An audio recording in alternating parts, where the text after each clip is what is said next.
Complaint ಸ್ವಲ್ಪ clarification ಬೇಕಾಗಿತ್ತು. FIR ಮಾಡ್ಬೇಕು ಸಮಯ ಅರ್ಜೆಂಟಾಗಿ ಅರೆಸ್ಟ್ ಮಾಡ್ಬೇಕು. ನಾನೇ ಬಂದಿದ್ದೆ ಕುತ್ಕೊಬಿಡ್ತೀರಿ ನಾವೆಲ್ಲ ಸರ್ ಮಾಡ್ಕೊಡ್ತೀವಿ. ಊಟ ಗಿಟ್ಟ ಎಲ್ಲ ಹಾಕ್ತಿರಲ್ಲ 100%. ಇನ್ನೊಂದು ಒಂದು ನಿಮಿಷ ಹೇಳಿ.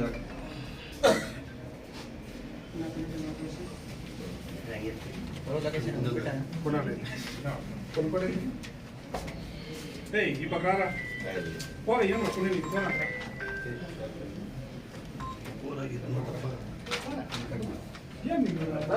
ಸರ್ ಒಂದು 10 ನಿಮಿಷ ಫೋನ್ ಮಾಡಿ. ಬನ್ನಿ ಇದು ಕ್ಲೈಮೇಟ್ಗೆ ಎಲ್ಲ ಒಂದೇ ತಾನೇ? ಎಲ್ಲ ಒಂದೇ ನಮ್ದು ಲೆಟರ್ ಇರಲಿಲ್ಲ, ಲೆಟರ್ ಮಾಡಿ.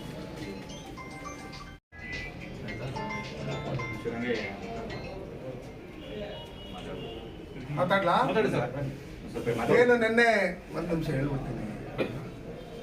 ಮೇಲೆ ಈ ಭಾಗದ ಕಾಂಗ್ರೆಸ್ ಆಕಾಂಕ್ಷಿಯಾದಂಥ ರಾಜುಗೌಡರು ಬ್ಯಾನರ್ ವಿಷಯದಲ್ಲಿ ಏಕಾಏಕಿ ಫೋನ್ ಮಾಡಿ ಅವಾಚ್ಯ ಶಬ್ದಗಳಿಂದ ನಿಂದಿಸಿ ಬೆದರಿಕೆಗಳಾಕಿ ಅವ್ರನ್ನ ದಂಗೆ ಎದ್ದೇಳಿಸ್ತೀರಿ, ಸುಟ್ಟಾಕ್ತೀರಿ ಅಂತ ಹೇಳಿರ್ತಕ್ಕಂಥದ್ದು ಇದನ್ನ ಖಂಡಿಸಿ ಒಂದು ಹೆಣ್ಣು ಮಗಳಿಗೆ ಇವ್ರು ಕೊಡ್ತಾ ಇರ್ತಕ್ಕಂಥ ಏನು ರೆಸ್ಪೆಕ್ಟ್ ಇದೆ ಇದನ್ನೆಲ್ಲ ಖಂಡಿಸಿ ನಾವಿವತ್ತು ಜಿಲ್ಲಾಧ್ಯಕ್ಷರಾದಂಥ ಸೀಕಲ್ ರಾಮಚಂದ್ರಗೌಡರು, ಮಾಜಿ ಶಾಸಕರಾದಂಥ ರಾಜಣ್ಣವರು, ನಮ್ಮ ಸುರೇಂದ್ರ ಗೌಡರು ಎಲ್ಲ ಪಕ್ಷಾತೀತವಾಗಿ ಎಲ್ಲರೂ, ಅದು JDS ಪಕ್ಷದವ್ರು ಇರ್ಬೋದು, ಪೌರ ಕಾರ್ಮಿಕರು ಇರ್ಬೋದು, ಆಯುಕ್ತರು ಇರ್ಬೋದು, ಎಲ್ಲರೂ ಒಟ್ಟಿಗೆ ಸೇರಿಕೊಂಡು ಇವತ್ತೇನು ನಾವು ಕಂಪ್ಲೇಂಟ್ ಕೊಡ್ತಾ ಇದ್ರಿ, ಕೂಡಲೇ ರಾಜಗೌಡರ ಮೇಲೆ FIR ಆಗಬೇಕು, ಅವ್ರನ್ನ ಅರೆಸ್ಟ್ ಮಾಡಬೇಕು, ಅವ್ರು ಬಹಿರಂಗವಾಗಿ ಶಿಡ್ಲಘಟ್ಟದಲ್ಲಿ ಬಂದು ಕ್ಷಮಾಯಾಚನೆ ಮಾಡಲೇಬೇಕು. ಅದಕ್ಕೋಸ್ಕರ ಇವತ್ತೇನು ಪೌರ ಕಾರ್ಮಿಕರು ಇವತ್ತು ಕಂಪ್ಲೇಂಟ್ ಅನ್ನು ಕೊಟ್ಟು ಈ ರಾಜಗೌಡರ ಮೇಲೆ FIR ಮಾಡಿ ಅರೆಸ್ಟ್ ಮಾಡೋವರೆಗೂ ನಾವು ಯಾವುದೇ ರೀತಿಯಾದಂಥ ಕೆಲಸಗಳಲ್ಲಿ ನಾವು ತೊಡ್ಕೊಳ್ಳಲ್ಲ, ನಾವು